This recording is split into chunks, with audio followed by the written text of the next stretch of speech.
The handstand push-up is one of the most iconic skills in calisthenics. It's a movement that requires but also showcases both strength and body control. And not only does it look amazing, but it's also extremely mobile as it can be performed basically everywhere. However, it does depend on 1. Being able to hold a handstand, and 2. A significant amount of shoulder strength. And these two don't always develop at the same pace. You can be good at one but behind in the other.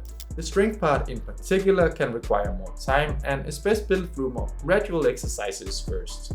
That's why adding strength progressions in addition to balance training is often helpful. These are exercises that more specifically target the shoulders and the needed strength without the added challenge of balance. And in this video I'll share my favorite of these exercises, one that helped my own progress take off once I started using it correctly.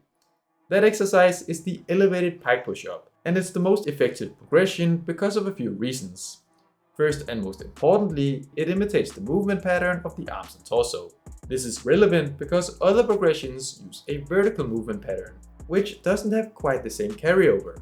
The handstand push-up actually involves a lean forward with more of a diagonal body line in order to stabilize. And in some wall-assisted progressions, it's possible to replicate this movement, but when nearing failure, it comes with a higher chance of losing the position and even falling. This isn't optimal because much like the basics, like pull-ups and dips, the handstand push-up benefits from a close to failure rep style of training. And this leads to the second reason. You can train to failure in a controlled way that reduces the risk of injury, as you can simply step out of the exercise when needed. So balance is fully removed as a limiting factor, allowing you to focus on building strength and muscle.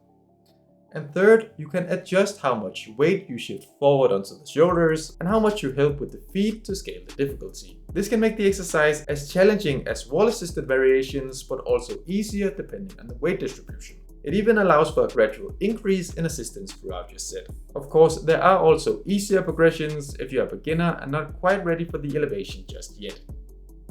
To perform the exercise, start by elevating your feet and hands. In theory, elevating your feet should be enough, but it can feel awkward and requires a lot of hamstring mobility in the starting position.